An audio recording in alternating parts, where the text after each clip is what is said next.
So I call this meeting of the Board of Health for City of Lubbock to order. Glad that y'all could make it. We had some nice rain, which I guess Dr. Presley says will, and we also will have to deal with our mosquitoes, right? All right, good deal. So Glenn's going to tell us more about that in a minute. To start off with, it's kind of funny. Let's talk about member attendance with 4 of our members absent. Did they submit reasons why they're not here? Okay. All right. It was just brought to my attention that, and you should find in your packet here, attendance, although what I have here says replacement of members, so I guess that's related to monitoring absences. It's down in this part. Okay. Just to call to your attention that you may get replaced if you miss more than 3 consecutive absences, or they reflect unexcused absences more than 30% of the meeting over a 12-month period. So this is a point of information for everybody, and I think usually people will contact and let them know why they're not here. So we're in good standing. But if you are unable to attend, if you would just let Tracy know and let her keep track of that for us. Okay. So that was 3.1. All right, let's go to 3.2. Becky, what you got? Communicable disease report. Yes, all of our diseases were as expected. Our enteric diseases are actually kind of low for this time of year, which is interesting. We usually see more enteric this time of year, but we're not. We did have 1 case of malaria in an adult male, and this was imported from Kenya. Someone who traveled frequently, had never taken chemoprophylaxis, and so this time became ill, but he's doing fine. And we had 5 invasive streptococcal, no deaths. We are starting to see, although it's not on this report this month, we're starting to see some increase in cases of pertussis. So that'll be interesting to watch. The region has quite a few cases that are out of the city of Lubbock, so we may be seeing some increase in that. Yes, Dr. May? Becky, I have a question. I recall we had some other cases of malaria this year. We had one on the last Board of Health report, and that was from an infant that was imported as well, right. An adoption. So we have a continuous influx of people here from malaria endemic areas. Mm-hmm. And my question, this would be probably you to Steve. People are going to be coming in here, more people are going to be coming in this fall because classes are starting, graduate students are coming in and so forth. Cases of malaria will come in. What are the chances that mosquito could pick this up and we could have a small epidemic here? Is that a possibility? I think probably not, because the same thing happens in cities and municipalities all over the country, all over the world. What could be our worst possible scenario? And is there anything that we need to be concerned about? What do you think, Steve? No, we have inoculant vectors that could vector, but our climate doesn't support it. For it to ever become established in the mosquito population, we couldn't have freezes in the winter like we do. It's very unlikely. So we take it out. It's possible, but very unlikely. If we were to have multiple cases, I'm assuming that the Department of Health and other people would be involved and would isolate those cases and basically treat them and take care of them. Is there any animals here that could reservoir human malaria? No, it's strictly human mosquito. It's strictly human, and so this would not be transmissible to animal as a repository? No, not for human malaria. Excellent. I think the only cases of malaria in the United States that were kind of like people that are traveling. Is that true? No, there's autochthonous malaria in California, right up above Baja, and then in Florida, in the southern part. Just about every year or other year, there'll be a report of local transmission malaria. It's just not established. It's easily wiped out. Did we not in the 1990s we have some epidemics of malaria in the Midwest here in the U.S.? Ithaca, New York was the first U.S. municipality to eradicate malaria. It was a huge malaria problem in New York, and that was in 1938. We had malaria in Texas into the 1960s, established local transmission malaria. So that was in human, it was It's, all of those diseases we've had, malaria, dengue, all of that, we just taken care of. And that's why guys like Glenn, and their vigilance is very important for cities to remember that vector-borne diseases are just one negligent decision away from being back here. All right. I don't think there's any fear of anybody doing anything with vector control. They understand, and it's, I don't see anything happening here, so. Okay. You're talking about from city manager? Yes, I'm talking about from standpoint of funding or anything else. Everybody understands how important it is. Super. All right. Anything else, Rebecca? All right. Well, Glenn, what you spraying today? Well, today we're getting stuck. What we're doing today. Oh. We were down in the park, and it's a little bit too wet to be doing some spraying close to the creek, so we kind of backed off till next week. Bridget was here last week. I guess she gave you a report kind of up to that point where we were at. But since then, latter part of June, we did receive some rains and kind of upped the population of mosquitoes. So we started applying ULB adulticide in the latter to early part of July. And predominantly it was in the southern part of the city, seemed where we had most of our trap counts and our complaints that were coming from. But we did hit over 200 hotspots around the city and the county, and also included towns within the county of Slayton, Idlew, Shallow Water, Buffalo Lakes, and Ransom Canyon.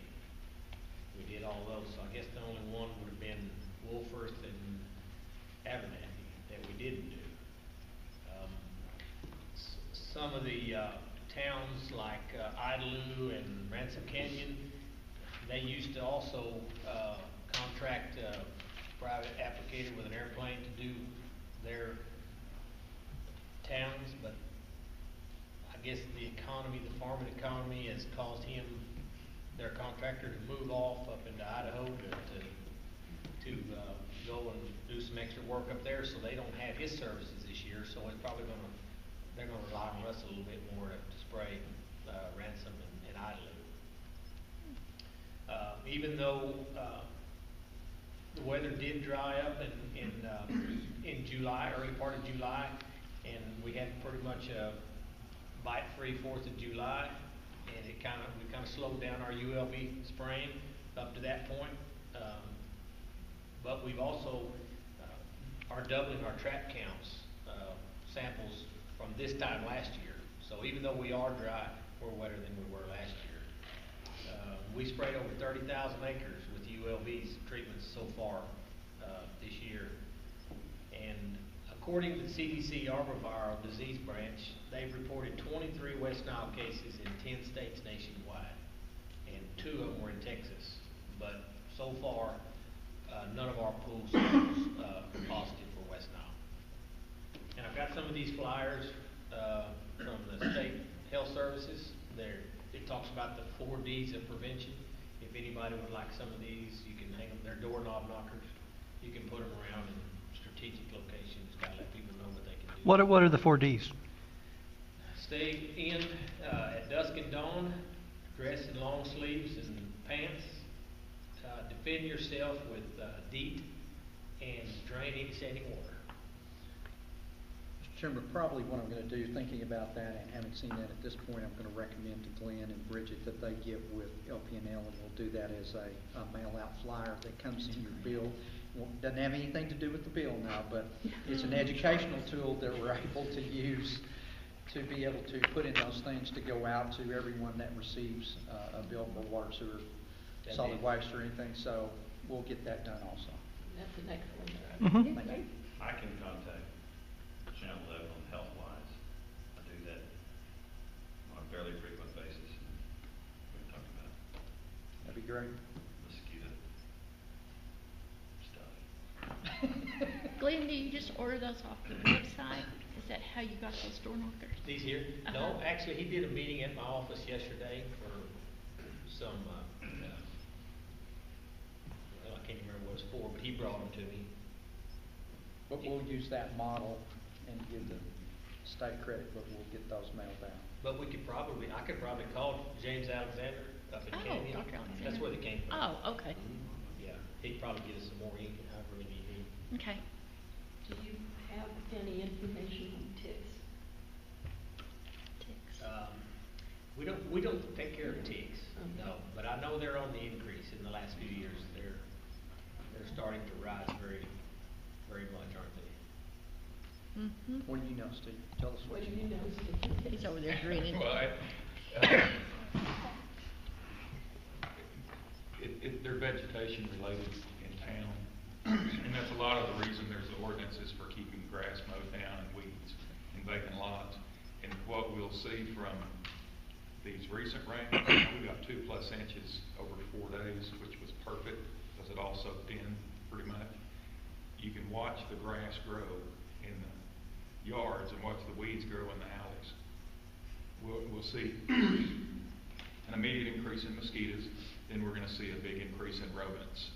And when you see an increase in rodents and small mammals, you're going to see an increase in ticks in town.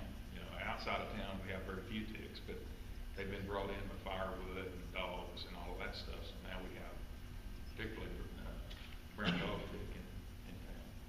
So it'll be a matter of.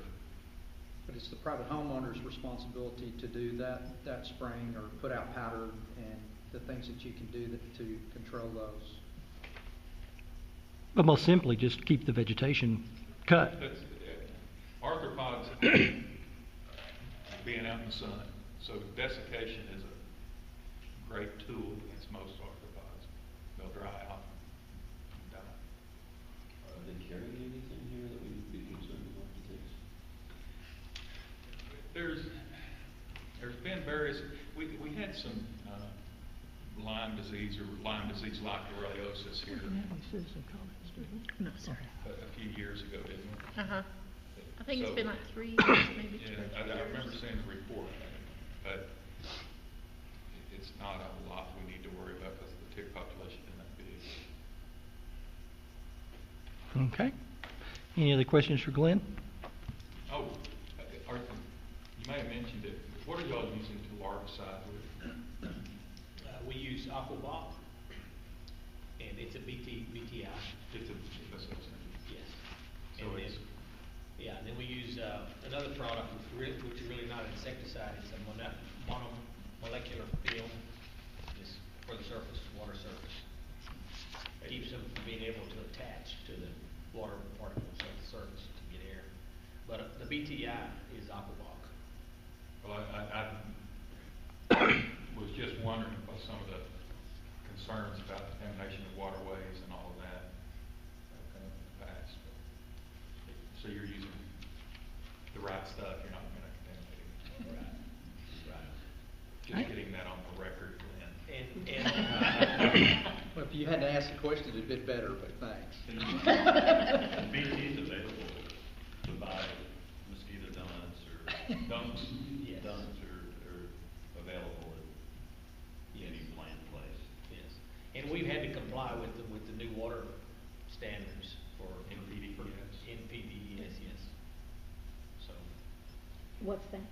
the National Pollutant Discharge Elimination System, you have to comply with the state, give them all kinds of information, let them know how many acres you're gonna be treating and stuff, and to get a permit. It's a pretty lengthy process. We've been working on it for over a year, but I think it's pretty well in place. And finally, are y'all doing complaint sprays or route sprays? We're doing both. We're doing a route spray up until July 4th, and then we stopped that because our trap counts were down and our landing counts were down. So we stopped that and we just complied with the complaints. And our complaints have really dropped off up until this rain, but now, next week may be a different story. So we're just trying to hold off if we can, because we know that we may see something like this that's going to exhaust our supply of chemicals, so we try to use them sparingly. Okay. Anything else?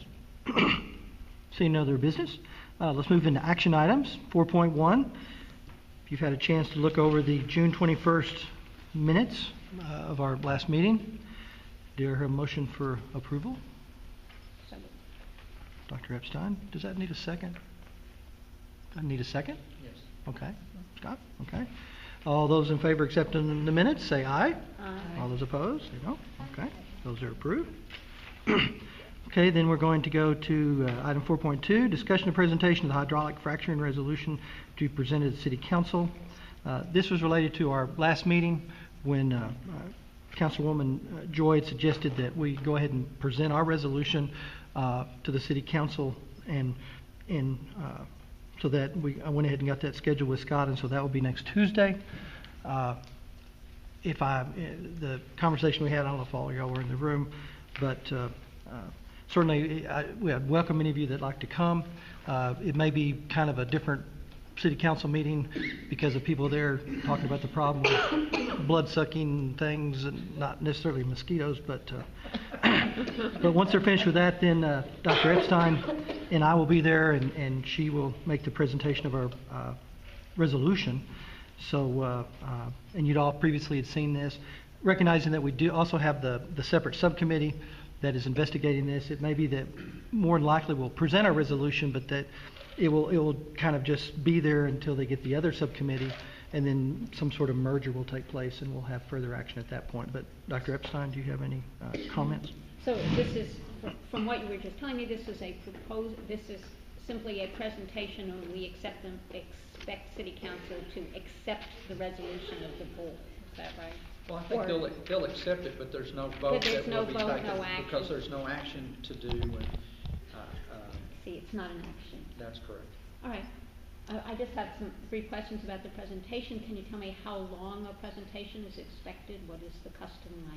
I would say normally not more than 10 minutes. So 10 minutes. Yes, ma'am. Okay. Get too much longer than that, the length of business of the day may detract from the absorption, if you will. Okay, other comments? All right. And then, as I also mentioned in our last meeting, you'll find in your packet the resolution, which we haven't got a date yet set on that for submission to City Council, but just to go over that resolution, it says, whereas the rates of sexually transmitted diseases, STD, continues to represent a significant risk to the health and well-being of the citizens of Lubbock and across our nation, and whereas the state has reduced the funding for the City of Lubbock Health Department STD clinic, potentially placing our committee at greater risk for STDs, and whereas recognizing it is the best interest of the public to protect the health, safety, and general welfare of our community by ensuring that no reduction in funding be allowed in matters regarding sexual health, and whereas the Lubbock Board of Health will make a recommendation to the City Council, now therefore be it resolved by the Lubbock Board of Health of the City of Lubbock that, based on the review of the City of Lubbock Health Department STD clinic, and recognizing that preventative action combined with disease management is the most appropriate and fiscally responsible method of ensuring the public health, the Lubbock Board of Health of the City of Lubbock recommends to the City Council of the City of Lubbock, in order to protect the health, safety, and general welfare of the public, that the following actions be undertaken. Any loss of funding for the STD clinic is unacceptable and poses serious risk to our citizens. Therefore, funding should be maintained at the present level, drawing from the general budget of the city. The City Council shall act on the earlier recommendation of the Lubbock Board of Health to add a staff position of health educator to the health department. The addition of a health educator will facilitate outreach across all public health programs and serve as a valuable resource in improving the health, safety, and general welfare of our citizens. Finally, the City Council shall act on the earlier recommendation from the Board of Health to reestablish a youth advisory council coordinated by the health educator, which will assist in development of outreach programs via social media and other communication channels in the effort to improve the health, safety, and general welfare of our citizens. What the intent of this resolution, as I saw it, was, number one, that we heard last time that the funding was going to be cut by about $90,000, and so we're simply just asking that the council consider that they come up with the funds to keep us at that same level. And given that we're in the budget cycle, just again, we have no authority, but we're just asking, don't forget this. And then the items 2 and 3 were just the earlier ones that, if you might recall, were tagged in on the whole issue of the head shops and the chemicals back January, I guess it was. And we had asked for that health educator. And part of why I brought that up was that at one point I read that I think it was the mayor was talking about staff positions, and he mentioned all these staff positions, and he didn't mention the health educator one. And I don't think that it was an intentional thing, but it's one of those things where it probably doesn't hurt to kind of wave our hands and say, hey, remember that we're asking for a position. And then similarly, the idea of just letting them to put it in there for discussion and further advisement if they would like about a youth advisory council that would be involved with a health educator. So there's really, as I see it, not anything new in this resolution.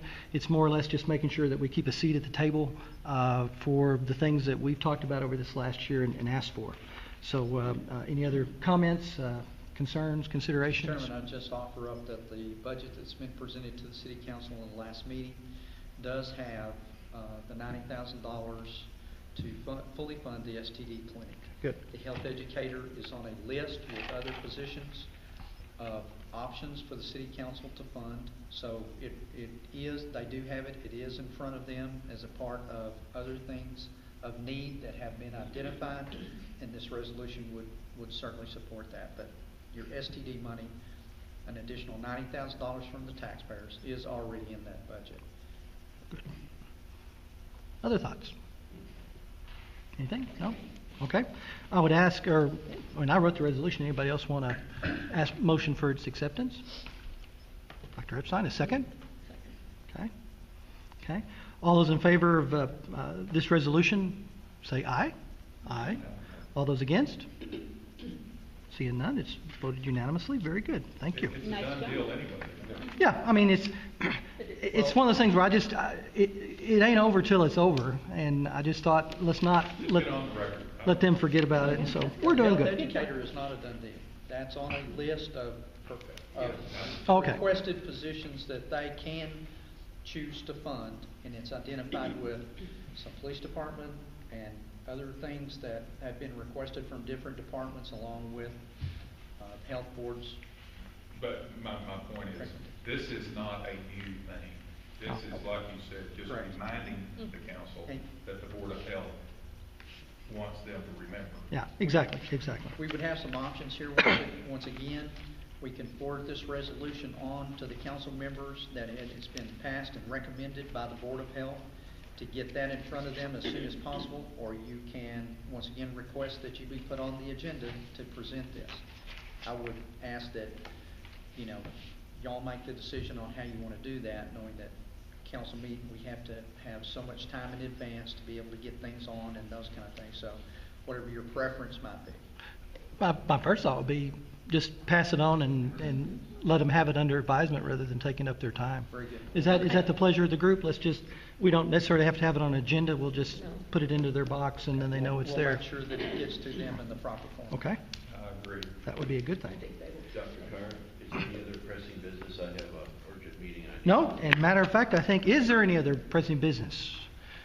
Seeing none, we have set a new record. I'm very pleased. This meeting is adjourned. Let's go slap some mosquitoes. What time is it? Thanks for the lunch. Yeah. It's a short meeting. Make sure that I'll get, and I'll get,